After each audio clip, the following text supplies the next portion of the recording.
భగవంతుడు అన్నదమ్ములమైనటువంటి మన ఇద్దరం కలిసి ఏకకాలమునందు సుఖం అనుభవించేటట్టుగా మనకి రాయలేదురా సుగ్రీవా, ఇదిరా మన ప్రారంధం అన్నాడు. ఈ మాట ఎవ్వరూ ఎన్నడూ అనరాదు, ఇది సందేశం.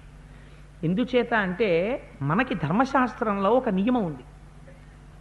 అన్నగారు తనంత తానుగా పూజనీయ స్థానంలో ఉంటాడు. పెద్దన్నగారు సర్వకాలముల యందు పెద్దన్నగారి ఆజ్ఞకి పెద్దన్నగారి మాటకి పిల్లలు కట్టుబడి ఉండాలి. కట్టుబడి ఉంటే ఆయన కూడా ధర్మాత్ముడై ఉండాలి. అందులో మళ్ళీ తేడా వస్తే ఈశ్వరుడు ఉన్నాడు ఆయన్ని శిక్ష వేయడానికి. వాలిలో తేడా వచ్చింది, ఈశ్వరుడు శిక్ష వేయలా, వేస్తాడు. అందుకని అన్నగారి మాటని ఔదల దాలిస్తే తమ్ముడు ఏడవలసిన పరిస్థితి, అన్న ఏడవలసిన పరిస్థితి రావు. ఇక్కడ నిజంగా సుగ్రీవుడు తప్పు చేసి ఉండి అన్న మందలించుంటే ఇంకొక రంగంగా ఉండేది రామాయణం. ఎందుకని ఇంకొక్కటే చెప్తున్నాను, ఒక్క తేడా మీరు జ్ఞాపకం పెట్టుకోండి. నేను అందుకే చెప్పాను, రామాయణం చదివేటప్పుడు మీరు ఒక విషయాన్ని జ్ఞాపకం పెట్టుకోవాలి. మహర్షి తరచి తరచి మాట్లాడరు, మీరే లోపల కవ్వం పెట్టి తిప్పుకోవాలి. ఈ సంఘటన యథార్థమునకు రాముడి జీవితంలో కూడా వచ్చింది. ఎక్కడొచ్చింది అని మీరు అడుగుతారు. మీరు అయోధ్యకాండ విన్నారు మొన్న. రాముడు పర్ణశాలలో కూర్చునుండగా పెద్ద సైన్యం వచ్చిన అలికిడైందయా లక్ష్మణ, నువ్వు ఒకసారి చెట్టుపైకెక్కి చూడు అన్నారు. లక్ష్మణుడు చెట్టుపైకెక్కి చూసి ఒక మాట చెప్పాడు, అన్నయ్య కోవిదార వృక్షం చిహ్నంగా కలిగినటువంటి సైన్యం వచ్చింది, నిన్ను నిగ్రహించడానికి నన్ను నిగ్రహించడానికి భరతుడు వచ్చేశాడు.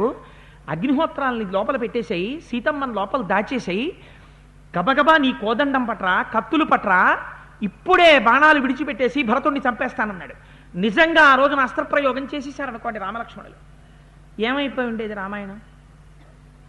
రాముడు ఏమన్నాడు? ధర్మమర్థంచ కామంచ పృథివీంచాపి లక్ష్మణ ఇచ్చాపి భవతామర్థే ఏతత్ ప్రతి శృణోమితే అన్నాడు ఆ రోజున. లక్ష్మణ, నేను ధర్మం కాని అర్థం కాని కామం కాని అనుభవిస్తే నా తమ్ముళ్లతో కలిసి అనుభవిస్తాను. నా తమ్ముళ్ళు వాటిని అనుభవించని నాడు నాకు అక్కర్లేదు. తండ్రి మాట విని 14 ఏళ్ళు అరణ్యాలకు వచ్చింది భరతుణ్ణి చంపుకుని రాజ్యం తీసుకోవడానికా? నేను అందుకు రాలేదయా. నీకు రాజ్యం కావాలనుందా, దిగిరా, భరతుడికి చెప్పి నీకు ఇప్పించేస్తానన్నాడు. ధర్మమునందు పూనిక ఉంది అన్నగారికి, పెద్దవాడికి ధర్మమునందు పూనిక ఉంటే రామాయణంలో రామలక్ష్మణ భరత శత్రుఘ్నులు 4 మిగిలేరు. వాలి సుగ్రీవుల్లో పెద్దవాడు ధర్మం తప్పాడు, ఒక్కడే మిగిలాడు. రావణ విభీషణ కుంభకర్ణుల్లో పెద్దవాడు ధర్మం తప్పాడు, ఒక్కడే మిగిలాడు. పెద్దవాడు ధర్మం తప్పితే ఇద్దరూ ఏడవలసి వస్తుంది. విభీషణుడు ఏడ్చాడు, అయ్యయ్యో నిష్కారణంగా చచ్చిపోయాడయా అన్నయ్య అని ఏడ్చాడు. రాముడు ధర్మానికి నిలబడ్డాడు, 4 అన్నదమ్ములు సంతోషంగా ఉన్నారు. పెద్ద బాధ్యత ఎవరి మీద ఉంటుంది? కొడుకుల్లో. పెద్ద కొడుకు ధర్మమునందు నిలబడాలి. అందుకే మన వాళ్ళు ఎక్కువ జాగ్రత్త ఎక్కడ తీసుకుంటారంటే పెద్ద కొడుకు అంటే మిగిలిన కొడుకులను వదిలేయమని కాదు నా ఉద్దేశం.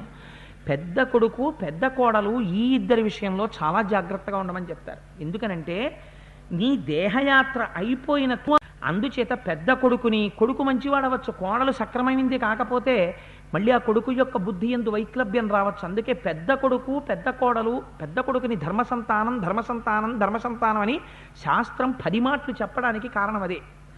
అందుచేత రాముడు పెద్ద కొడుకు ధర్మం పాటించాడు, 4 అన్నదమ్ములు బాగున్నారు. ఇక్కడ పరిస్థితి చూడండి, పెద్ద కొడుకు ధర్మం తప్పాడు. ఎప్పుడు తెలిసింది ధర్మం? గుండెలో బాణం పడిపోయాక. ఇప్పుడు ధర్మం మాట్లాడుతున్నాడు, ఎవరికి ఉపయోగం అది?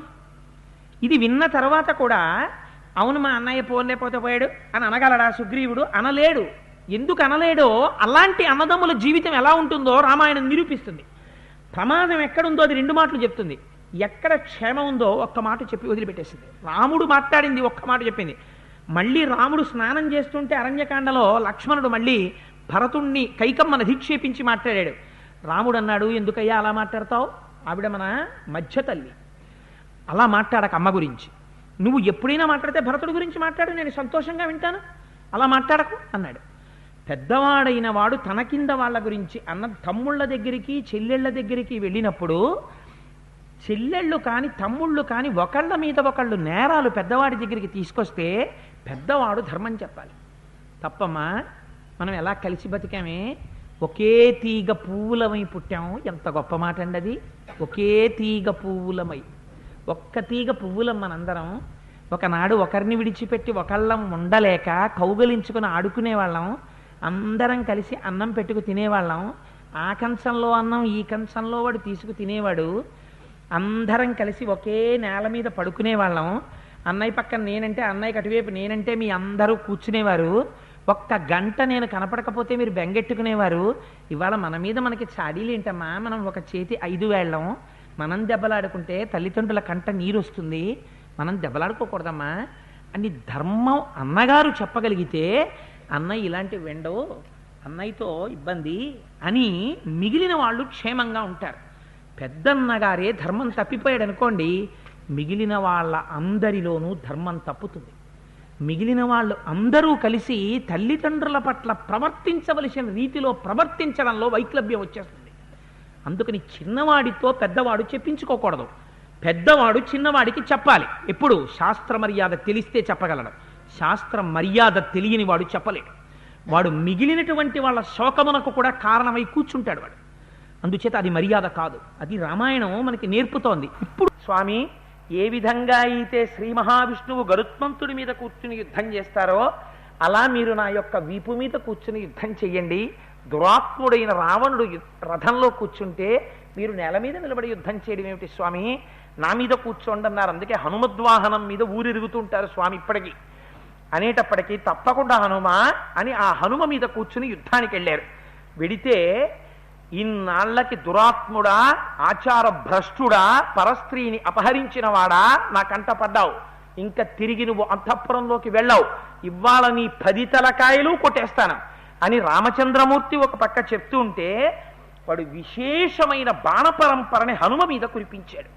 ఎందుకని? లోపల అక్కసు అంత పిడికిడి పోటుతో తన్ని కొట్టారు. 2 తానెత్తలేకపోయిన లక్ష్మణుణ్ణి హనుమ ఎత్తారు. వాడికి లోపల ఉన్న రహస్యం అర్థం కాదు, తనకన్నా బలాన్ని హనుమ ప్రదర్శించారని వాడికి కడుపులో మంట. అందుకని ఒక్కసారి హనుమ మీద ప్రయోగించాడు బాణాలన్నీ. ఇన్ని బాణాలు ప్రయోగిస్తేట పూచిన మోదుగు చెట్టు అయిపోయారట హనుమ. రోజున శరీరం అంతా వరదలై నెత్తులు కారిపోతోంది. తాను యుద్ధం చెయ్యడానికి పైన రామచంద్రమూర్తిని వహిస్తున్నారు. అందుకని తాను యుద్ధం చెయ్యకూడదు. అయినాట లోపల నుంచి తేజస్సు పైకి బుగుతోందిట. నన్ను ఎన్ని కొడితేయే నా స్వామికి నేను ఇవాళ వాహనం అయ్యాను చాలు అని పొంగిపోతున్నారట. ఎందుకో మాట్లాడుతున్న రామచంద్రమూర్తిలా కిందకి చూశారు. పూచిన మోదుగు చెట్టులా సెలయేర్లు ప్రవహిస్తున్నటువంటి పర్వతంలా నెత్తురు కాల్వలు కడుతున్నటువంటి హనుమ యొక్క శరీరాన్ని చూశారు రామచంద్రమూర్తి. తతో రామో మహాతేజ రావణేన కృతవ్రణం దృష్టా ప్లవగశార్దూలం కోపస్య వశమే యువాన్.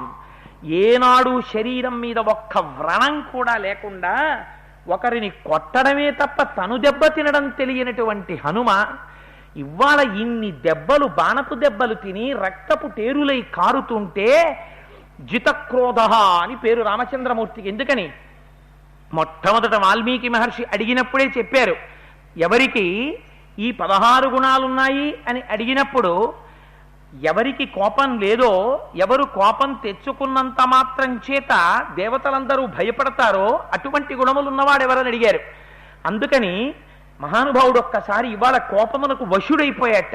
తనని నమ్మి తనకి ఉపకారం చెయ్యడం కోసం తనకి వాహనంగా వచ్చిన హనుమ మీద ఇంత బాణ పరంపర రావణుడు కురిపిస్తే ఆగ్రహాన్ని పట్టలేకపోయారట. ఇంకా రామచంద్రమూర్తి ఆ రోజున పట్టలేక తస్యాభిచక్రం యరథం సచక్రం శాశ్వద్ధజఛత్ర మహాపతాకం ససారథిం సా నిశశూల ఖడ్గం రామ ప్రవిచ్ఛేద శరైః సుపుంఖైః. బాణ పరంపరలు బంగారపు ముఖములు కలిగినటువంటివి, వంకరులు లేనివి, నారాచ బాణములు, అర్ధచంద్రాకార బాణములు వింటినారిలో ఎప్పుడు సంధించారో ఎప్పుడు విడిచిపెట్టారో తెలియదు. ఆ బాణ పరంపర వెళ్ళి పడిపోతే ఆ రావణాసురుని యొక్క గుర్రములన్నీ పడిపోయాయి. సారథి పడిపోయాడు, ధ్వజం పడిపోయింది, దానికి ఉన్నటువంటి కీలు ఊడిపోయింది, చక్రాలు ఊడిపోయాయి. రావణాసురుడు తూలి వచ్చి భూమి మీద నిలబడ్డాడు. చేతిలో కోదండం పట్టుకున్నాడు, ఖడ్గం ఉంది. అధేంద్ర శత్రుం తరసా జఘాన బాణేన వజ్రాశని సన్నిభేన భుజాంతరే వ్యూఢ సుజాత రూపే వజ్రేణ మీరుం భగవానివేంద్ర. కోదండం పట్టుకున్నవాడు ఇలా బాణం తీసి అందులో ప్రయోగించడానికి వీలు లేకుండా భుజంలోకి బాణాలు కొట్టేశారట. కోదండాన్ని కొట్టి కోదండాన్ని విరిచేశారట. వాడు నిరుత్తురుడైపోయి ఇవి బాణాలా మెరుపులా తెలియక చేతిలో కోదండాన్ని పట్టుకుని అలా ఉండిపోయాడు. ఆ ఖడ్గం విరిగిపోయింది. విరిగిపోయి వాడి మర్మస్థానములు శరీరంలో ఎన్నున్నాయో అన్నింటిలోకి బాణాలని దిగ్గొట్టేశారు. నెత్తురు వరదలై కారిపోతోంది. యో వజ్రపాత శని సన్నిపాత నచ్చొచ్చుభేనా పిచచాల రాజా సరామ బాణా బిహతో భృషార్త చాల చాపం చముమోచ వీర. ఆ కొట్టినటువంటి బాణములలోంచి నెత్తురు వరదలై కారిపోతుంటే చేతిలో పట్టుకున్న కోదండం కూడా విరిగిపోతే తం విహ్వలంతం ప్రసమీక్ష రామ సమాదదే దీప్తమదార్థ చంద్రం నేనార్కవర్ణం సహసా కిరీటం చిచ్చేద రక్షోధిపతేర్మహాత్మా.